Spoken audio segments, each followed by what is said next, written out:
Okay. Good morning, everyone. Thanks for joining the Tower Hamlets Trauma Informed Community of Practice April edition. Today, we're going to be hearing from two sets of speakers, all focused on a wider sense of thinking about trauma-informed approaches. So very much focused on the wider environment and our communities and how that relates to mental health and the impact of trauma. So our second speaker is going to join only at 12, so I'm going to happily hand over to folks from Thrive London. So we've got Ben and Joe here from Thrive, who I will let introduce themselves. Thank you so much for coming. Oh, and I'm Angela Burns, and I'm one of the co-chairs of this group. Thank you. Over to you, Ben. Thanks, Angela. Thanks for having us and inviting us in the first place. I'm a project officer at Thrive London, and I'm here with Joe. And Thrive London is a public mental health partnership team. We work across London on improving the wider determinants of mental health. Joe, do you want to introduce yourself? Hi everyone, great to be here. I'm also project officer at Thrive London, and I particularly work in our research section, and we work with KCL on a nationwide research collaboration called the Population Mental Health Consortium. So if anyone's interested in population mental health research, we're doing a lot of interesting things there, but also doing some climate change work, and that's how kind of the resilience and trauma stuff comes in. Thanks, Joe. And yes, I lead the Climate and Mental Health Action Partnership that Thrive London started in April last year. And I'll just present a few slides really quickly about that, and then I'll hand over to Joe to talk about the trauma stuff he's going to talk about, which is about transformational resilience. Hopefully I can present my slides.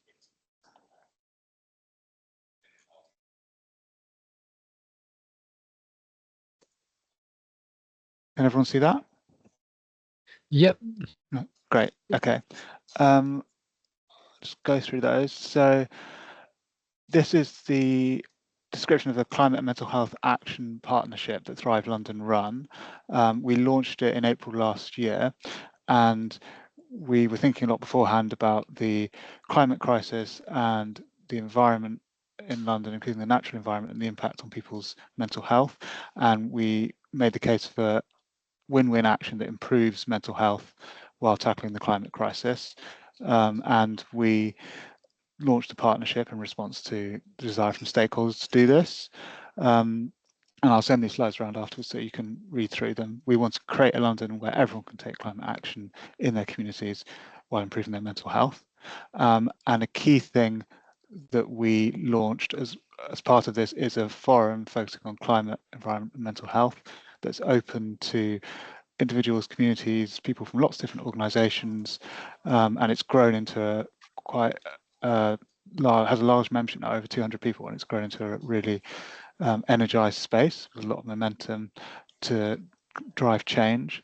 And we have had 6 sessions so far covering a range of different topics with some expert speakers and lots of opportunity for interactive, collaborative work with members. And we can share information with you via Angela about this, and you're welcome to come to this forum in future if you want to.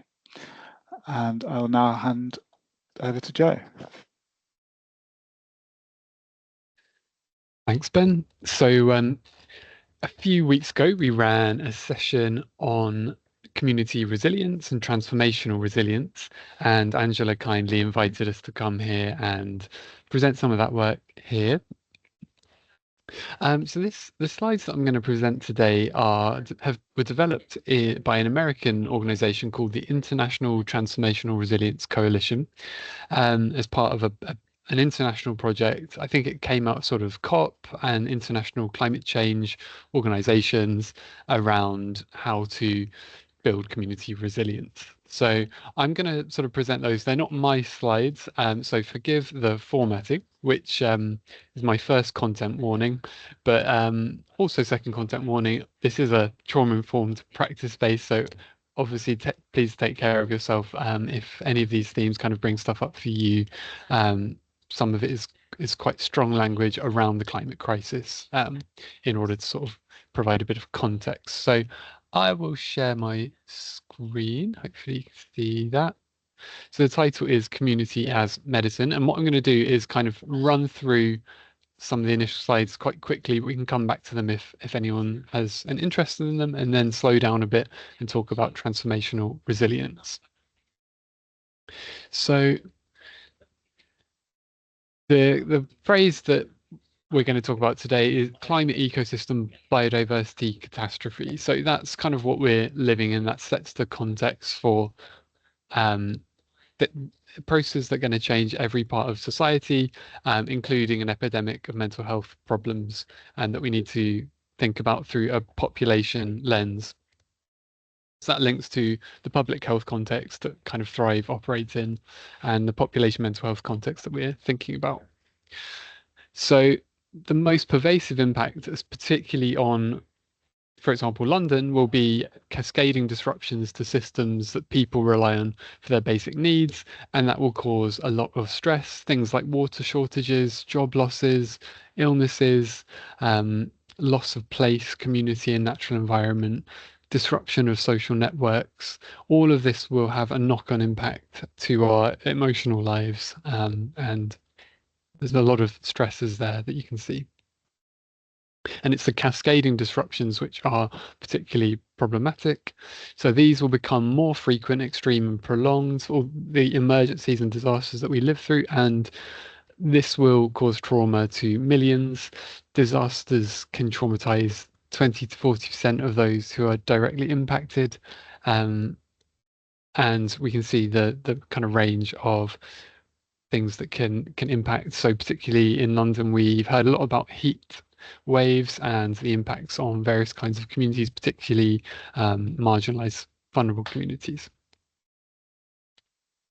So everyone will be impacted at a population level, but it will particularly impact people of color, low-income residents, migrants, ethnic minorities, single women, young children, so a range of people who are particularly vulnerable to these impacts. So it's really important, and in particular at Thrive, we would probably emphasize this a bit more than are in these slides, and I'll say something about that at the end, but this will aggravate existing inequalities and injustices. So how do we think about a kind of community resilience that also provides a kind of transformation of the unjust systems we live in?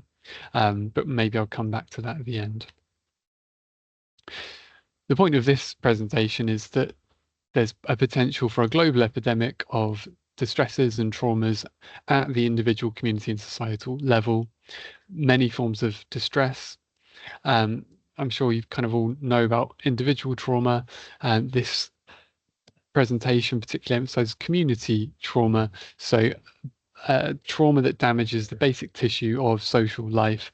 I mean, I think it's arguable that even the last sort of 20 years of austerity have been that kind of trauma, and we're only going to see that in a way be intensified by the climate catastrophe that we live in. So yeah, this presentation puts it in pretty intense form. So it's the greatest societal trauma that modern society has ever experienced, potentially.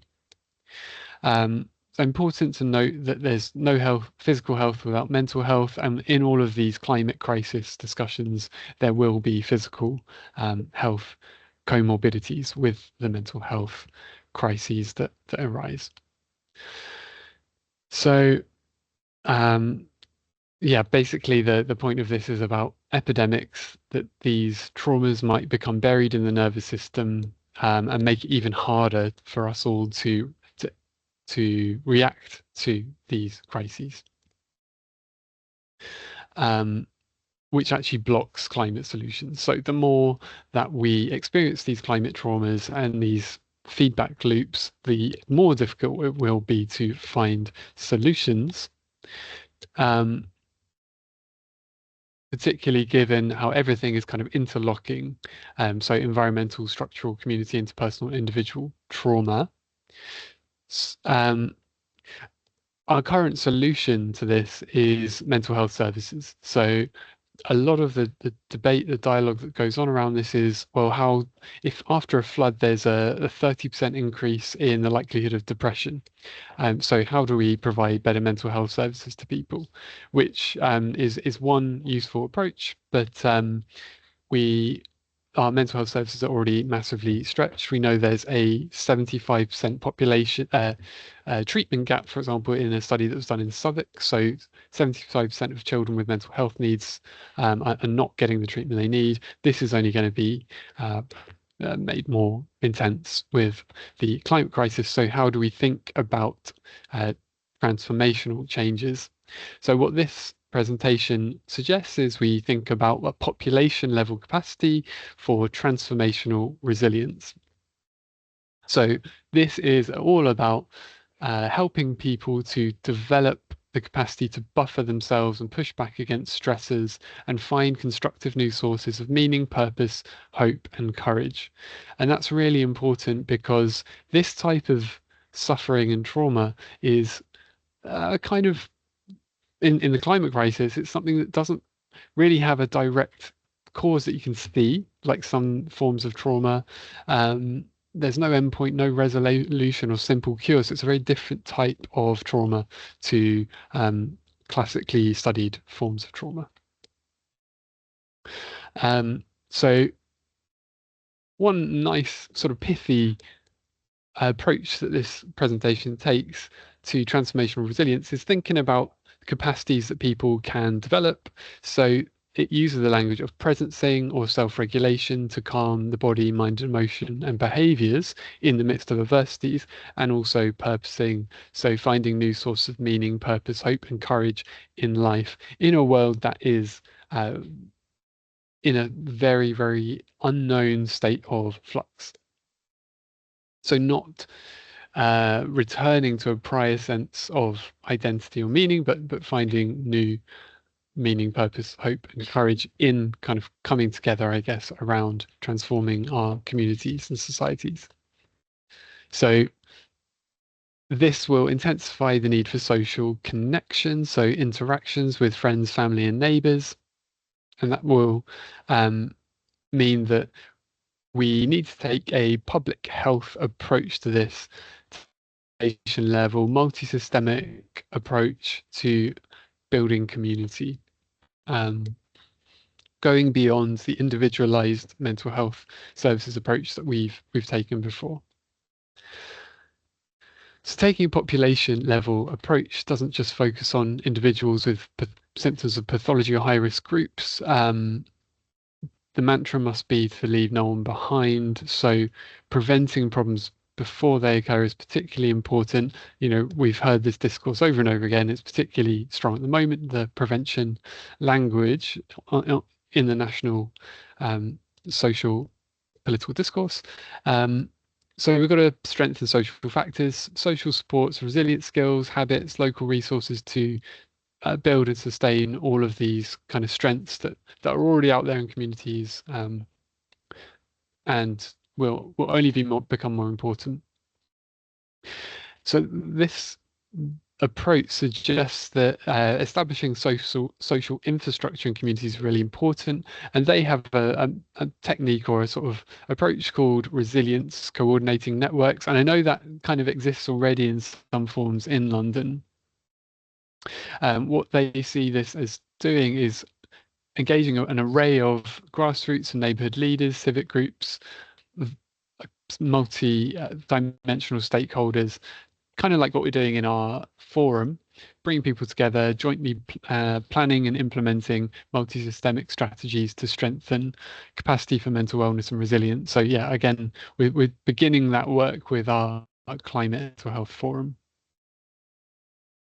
This is just a kind of example slide they give. I think might be a bit of an idealized version where everyone comes together in a local neighborhood around a committee, and everyone kind of makes decisions, and you know you've got a wide range of input.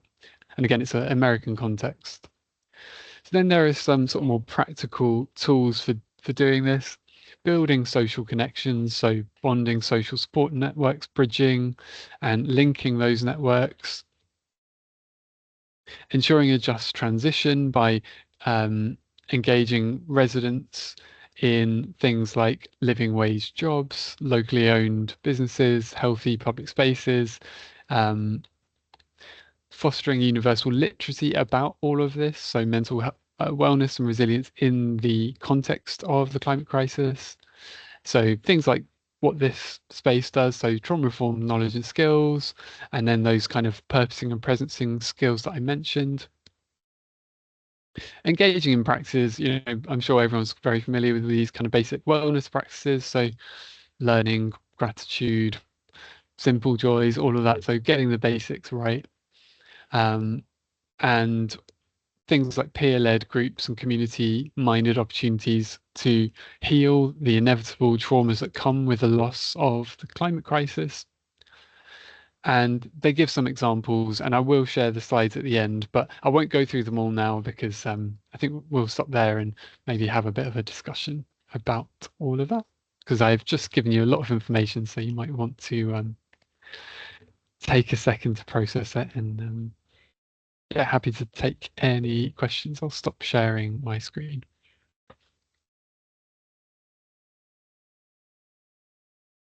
Thank you so much. It's a lot of really complex topics covered in a short amount of time. So well done for that. And thanks, Ben, for introducing the network in London. I think that probably sounds really interesting for a lot of people. Take some time to think of any questions or reflections you might have. I was wondering whether people in this group have had those discussions or like discussions about any of the topics mentioned in your own internal like teams or workplaces yet, or if it's just something that kind of you know about in your kind of personal life. Has anyone kind of brought that up within their organization?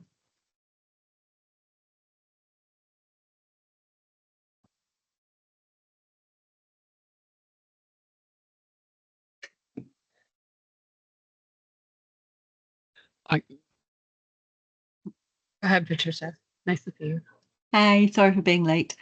I came in kind of part way through, but I think I got most of it. Thank you so much for presenting that. I think both sobering and I think optimistic if we can get our act together, which is the usual, I think, refrain around climate.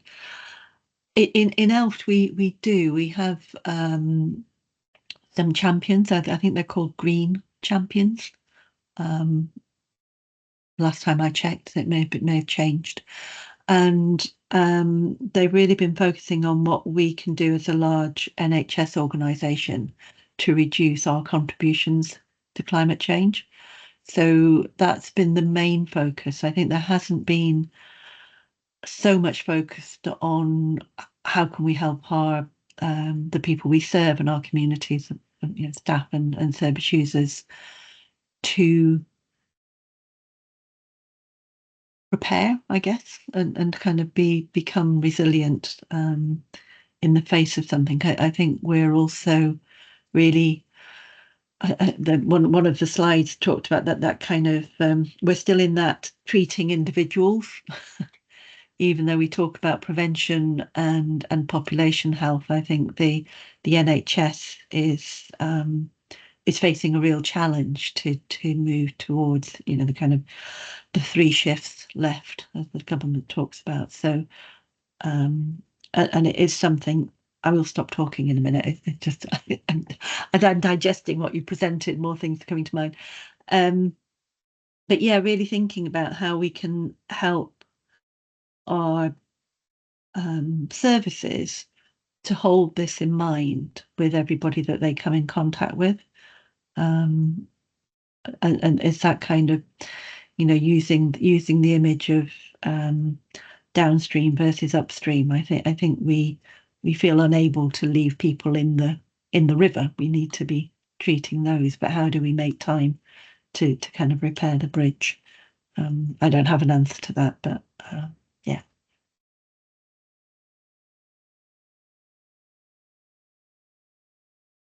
And don't expect you to have an answer either. Thanks, Patricia. I mean, those are really interesting things to hear about, and maybe there are ways that we'll be able to work together, because it's nice to hear your kind of enthusiasm for that shift. And this is the kind of work that we're thinking through all the time at Thrive, and how do we do this, and also with our population mental health network, where we're working a lot with moving that.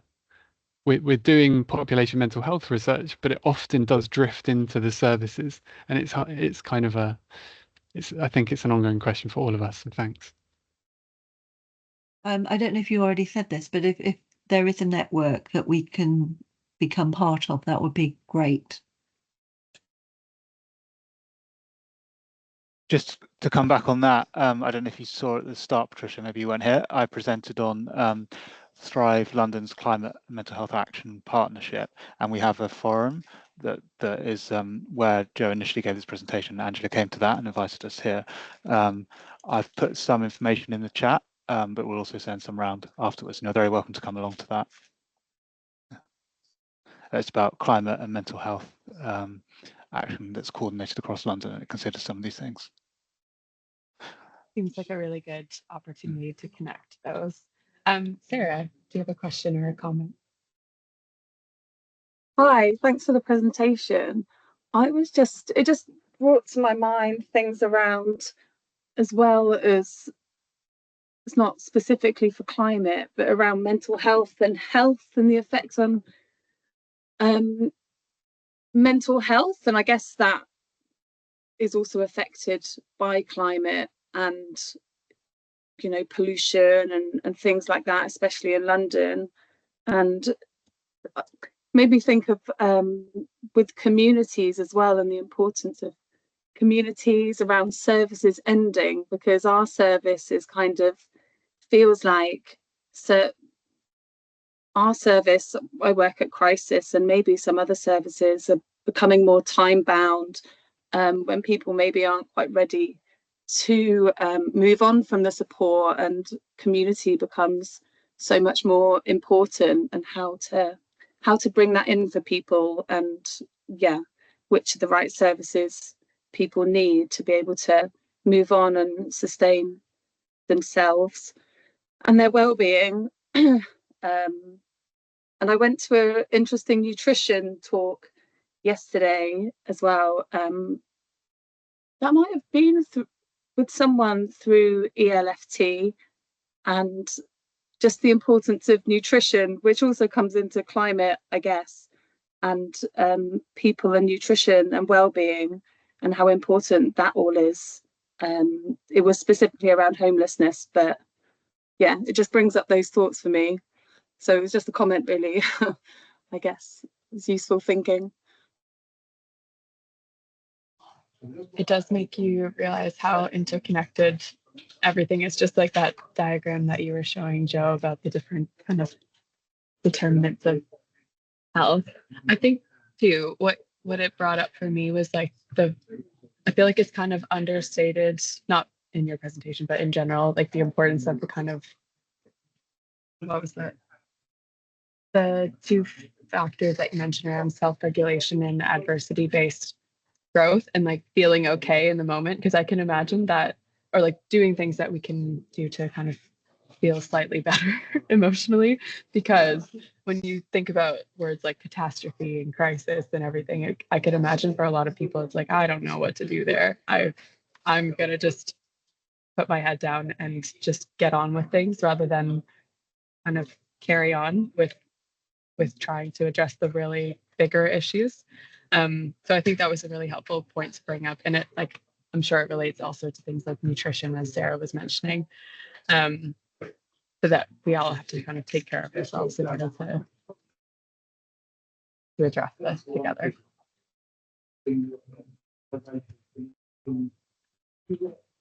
Charlotte, do you want to come in?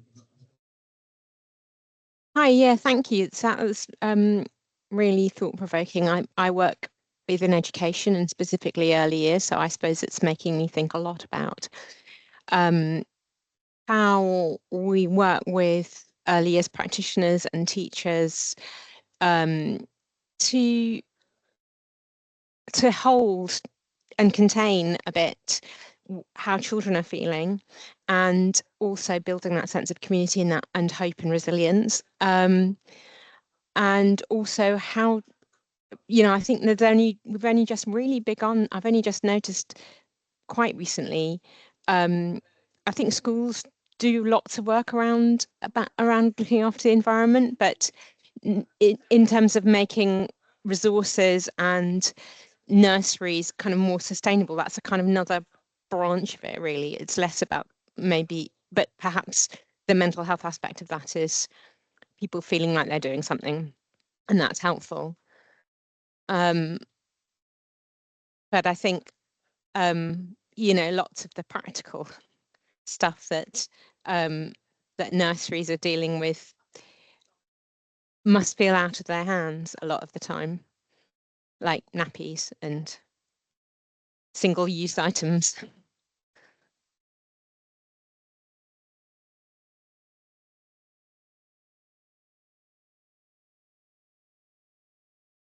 Yeah, so Thanks, sorry, Charlotte. that's just a reflection. Yeah. Thanks, Charlotte. Yeah, I guess the children and young people's aspect kind of comes up all the time in this work, given the obvious resonances of a future that is being taken away from them, really. So yeah, something you said, Angela. I just wanted to put my own what was it, vote forward for somatic experiencing approaches, which I know are very popular in the sort of therapy and trauma world at the moment. But alongside presencing and purposing, I think someone said, maybe it was Sarah, just having that sense of kind of hope in a kind of embodied sense of like, oh, I can still connect with my body and the groundedness of it. I think that's also a really, really interesting approach to kind of build into these community-based practices. But I guess we could talk for a long time about this. Does anyone else got any thoughts? I think if not, it feeds really well into the next presentation, which is kind of more, I guess, leaning into the practical things that are going on or that people are trying out to feel okay with each other, to build connection, and linking that to the environment. So I think I saw Rachel Turnbull join. Yes, I'm here, yes. Angela. Hi, Rachel. Sorry, you're on my second screen, but I can see you're here. Thank you so much, Rachel, for joining us. And I think it picks up really well from what Joe and Ben were just reflecting on. So Rachel is from the northeast of England and works on a really interesting initiative called Healthy Happy Places, which is what we were just talking about, how to conjure up or build together. So Rachel, do you want to take it away? Yeah, thanks so much, Angela, and thanks for inviting me along. And I'm really sorry I missed the last talk. I'm actually down in London at the moment at a conference called the Humanise Conference, which is, I don't know if anybody's heard of the Humanise campaign, being led by Thomas Heatherwick. So it's at Thomas Heatherwick Studios. So I'm in this really interesting booth, which in itself, I'm going to be talking about environments, but it's kind of this like encapsulated in this very interesting structure. So I thought that was an interesting context to where I am to start with. So hi everyone, I'm Rachel Turnbull. I'm going to be talking about Healthy Happy Places, which is a programme that I co-created and developed, and I've been really fortunate that I was given some time and funding to develop this programme further in my employment. So I'm currently employed by Health Innovation North East North Cumbria, and received some funding to do this work from them, and also in the second year from our integrated care system at the time. So this was prior to the ICBs becoming statutory. So it was from the mental health programme strand of the ICS in the North East and North Cumbria. So that was our kind of regional scope, and that's where the programme has sat to date. I have got some slides, if it's okay to share those, Angela. Yeah, go for it. And I'll talk you through.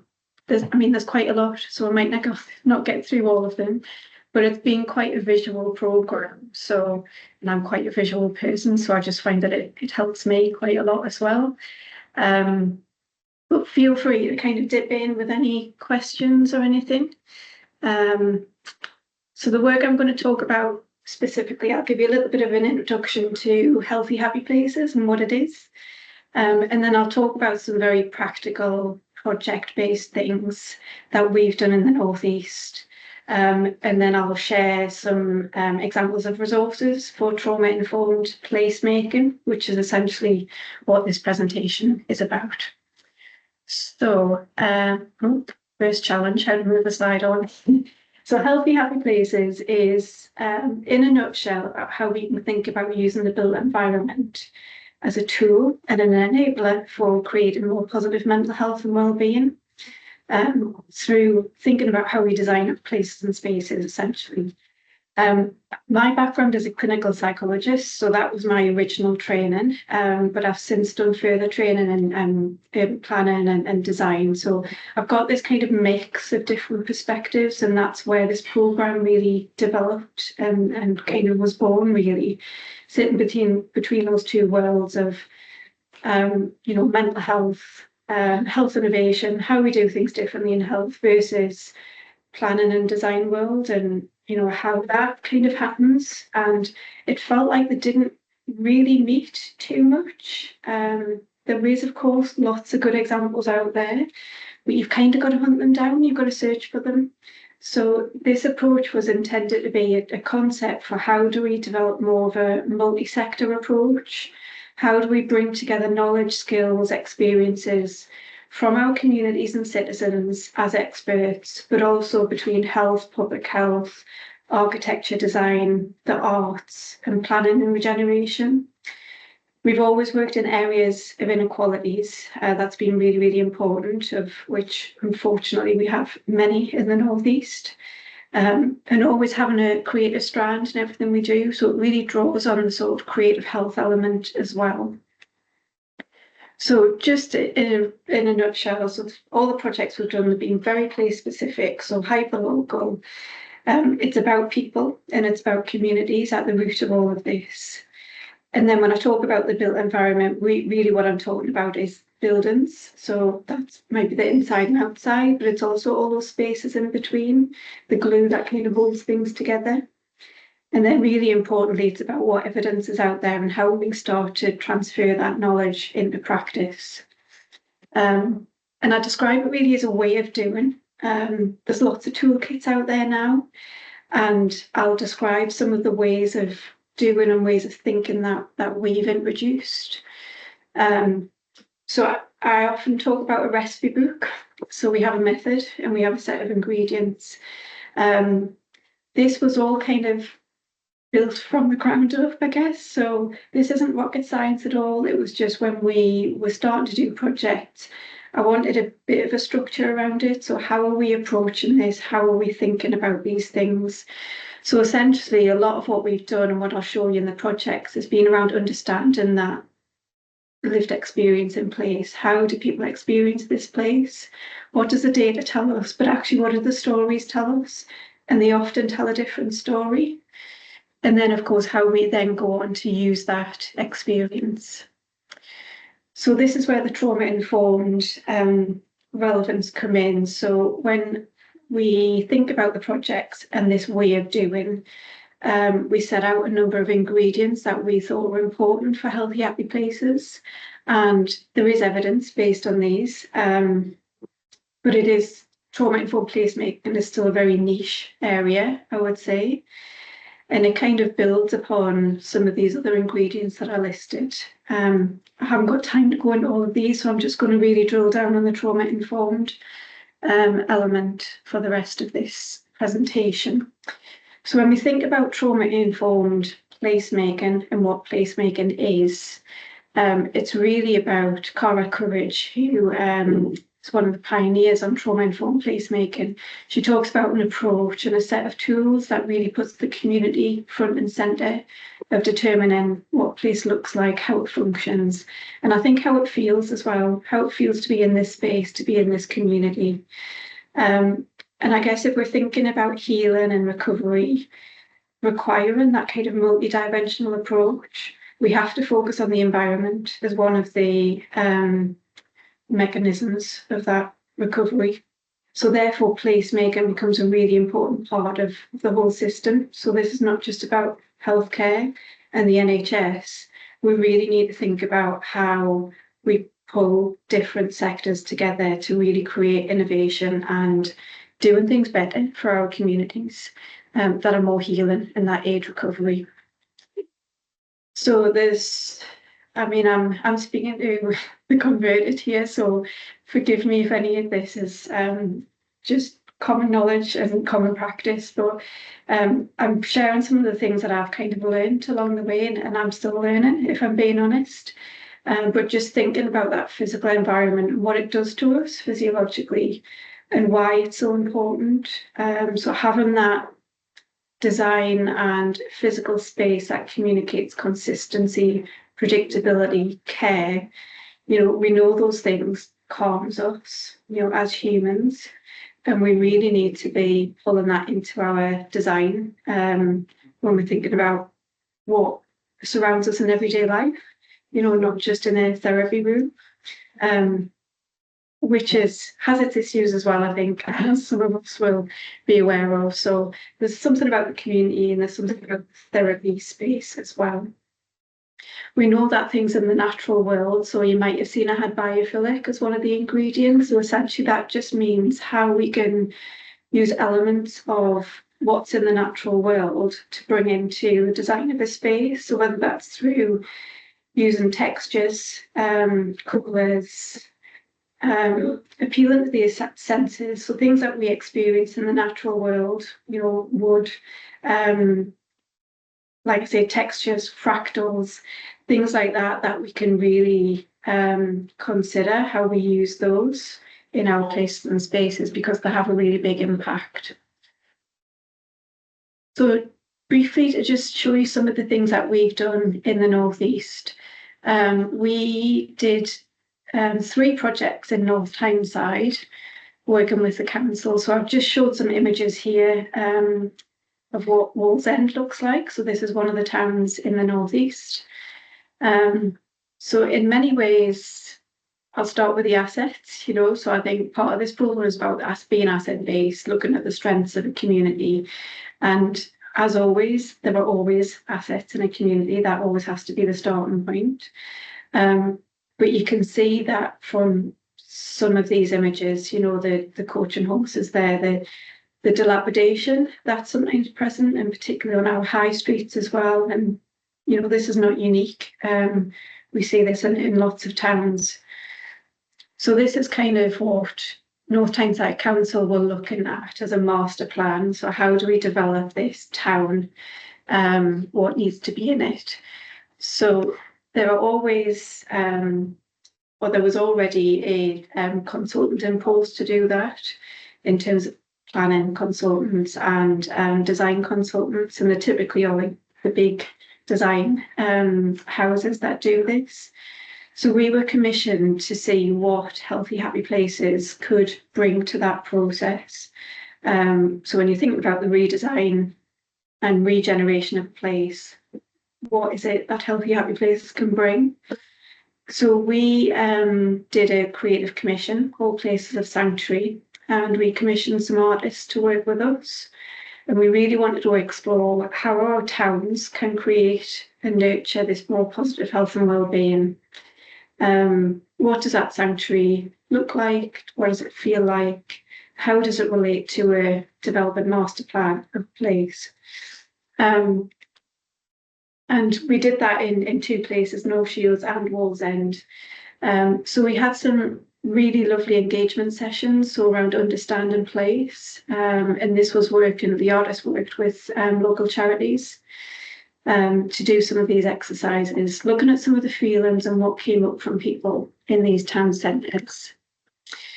And then as a sort of mini intervention, so this was inside a shopping centre, respondents to some of those experiences, looking at what this could look like in a play. So the artist constructed this geodesic dome, and that was sited over a couple of days in the shopping centre. And that had some really lovely feedback. So it's thinking about temporary things we can test out and try out, relatively small scale, and looking at how that could be, how that could help change our environments. The second one in Wallsend was working with Anxious Minds. So they have a unit in the shopping centre, and Mustard Stories Arts Community Interest Company delivered a series of 8 weekly sessions using creative writing, photography, to really explore the master plan and what it meant for people, and how it could be improved and what a place of sanctuary could look and feel like. I haven't got time to show you this video, but it's a beautiful animated video which was created by Lily Mae Crows, who's an animator and illustrator and writer. That is on the website, so if you do get a chance, it's gotten some really lovely feedback from people. She very much shares the emotional journey and people's experiences. And then looking at what people thought about that, so you can see there was quite a lot of nice feedback for the artists and the process itself. So a big shout out to them for kind of supporting that project and really leading on this piece of work. And then just briefly, another project we did in North Tyneside was working with the Primary Care Network. So the clinical director at the time was very keen on looking at the Shields Health Hub. So that's the building up there on the left-hand side. Had this green space outside of it, which faced a car park. So in many ways, you think a green space, that's great. But it wasn't used in any way at all. It wasn't activated as a space. We saw potential there. So we pulled together a collective of different partners. You can see at the top there, NHS Property Services were really key to this as well, and were massively supportive. And we did a community engagement day down on the left, bottom left there. So we asked people, how do you want to feel in this space? What kind of things might you like to do? What might you like to see? So really drawing on some of those sensory elements. And we had a concept design. And what we ended up with was a space that we now have for growing. We've got a little sensory space there, so you probably can't see it very well in this picture, but we've got a little water feature there with some gravel and some bamboo, which kind of creates that swooshing sound with the breeze. And what this is done, I guess, and this is a journey, and there's been a lot of challenges to doing this. But for the workforce and the staff in that building, it's really created a space for them to go to and use. We've got a little community group now who help to look after that space and that garden. And you can see a couple of the feedback comments just there. So briefly, some of the resources that I'm sharing this as part of my learning as well, which you might find useful. So Shopworks Architecture, based in the US, have a fabulous range of resources which are freely available on their website. And they actually came and did a talk at one of our webinars on trauma-informed placemaking. So some lovely resources there if you're interested in this kind of thing. And they just really emphasise the components of trauma-informed spaces of being around, obviously safety at the heart of it, but having choice, comfort and connection as kind of elements of that. There's a brilliant architect called Chloe Roberts, who has just set up in practice called Metamorphia. And actually Healthy Happy Places and Metamorphia are going to be doing some collaboration work on this going forwards. So again, that's another one to watch out for in this space. Some of you might know Dr. Kaj Roof, who did a brilliant publication on Build and Speak to Us. So some key questions there about when you're assessing a space, how trauma informed is it?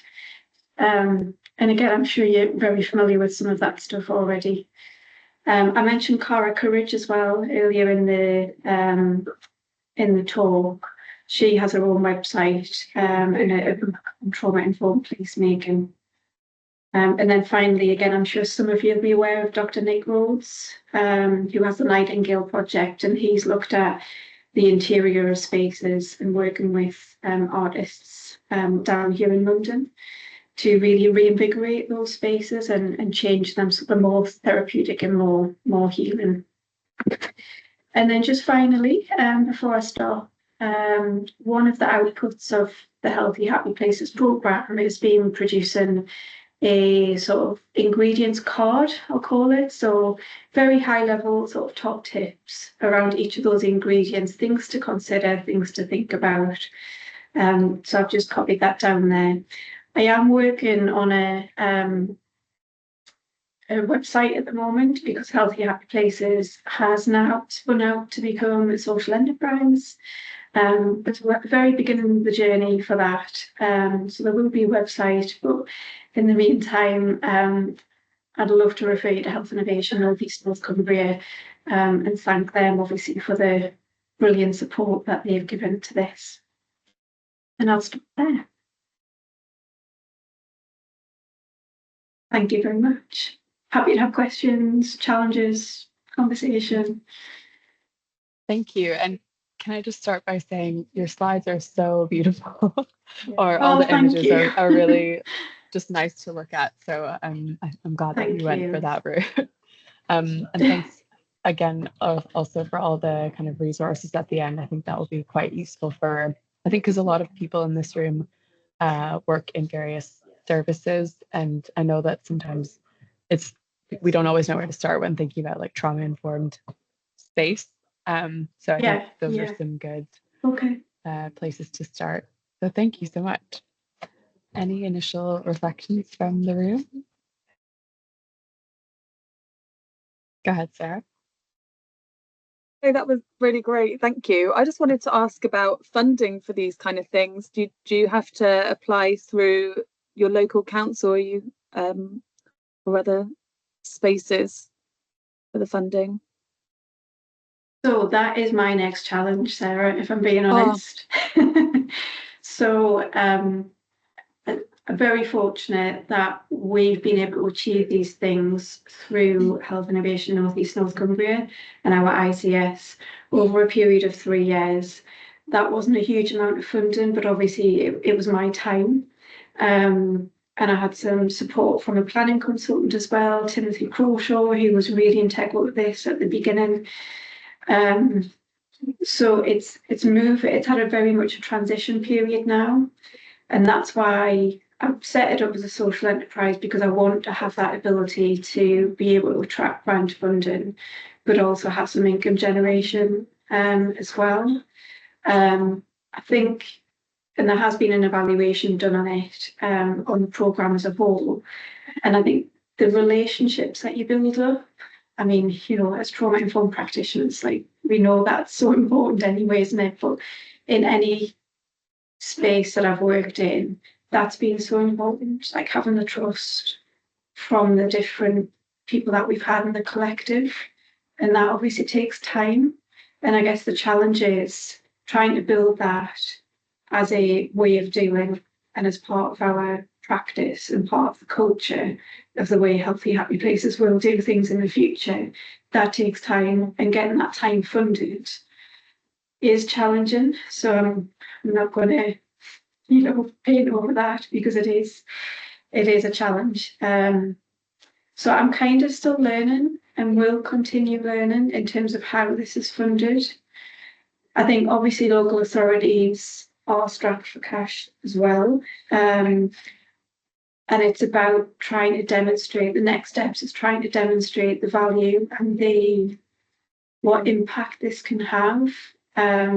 So I did submit a PRI application probably about 18 months ago and got all the way to the end and then was knocked back for it. But it was to try, and what I was asking before was, how do we demonstrate economic and social value from working in this way? Because actually you need, anecdotally, you know, this is the right thing to do. And nobody would argue with having a more human approach to designing spaces. But there are challenges in the way of doing that. And I think once, if you can get some of the impact behind that, is one of the motivators and one of the convincers. But so far, I've worked with a woman and I've gone with, you know, NHS Property Services, for example. Through those relationships, they funded all of the materials and all the constructors that were needed for the garden space. So, you know, it is possible and it can be done. But I would say having that connection with the key people is really, really important. That's so interesting. What brings to mind for me with both these presentations, I work for a homeless charity. There is a crisis in Newcastle as well, still, I think. But is, I guess, the importance of space outside of where you live, because often we, like with a housing crisis and the awful accommodation that there is, a space to heal for people kind of isn't always in their home, because of what's, the first thing that's available isn't always suitable or very nice. So it just brings to mind, the importance of other spaces people can go healing.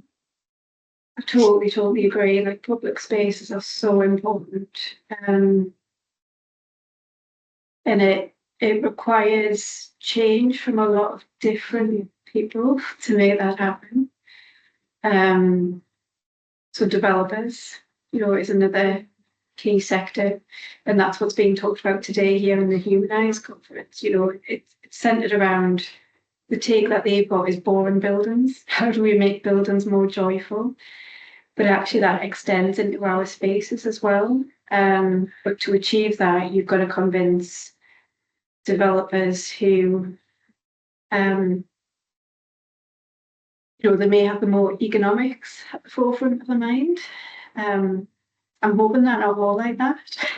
There was just a talk on from a developer before I came down for this presentation who was very much looking at a more human approach and having a responsibility to communities in terms of what's built and what's regenerated and what new stuff's developed. And we have to remember the old stuff as well.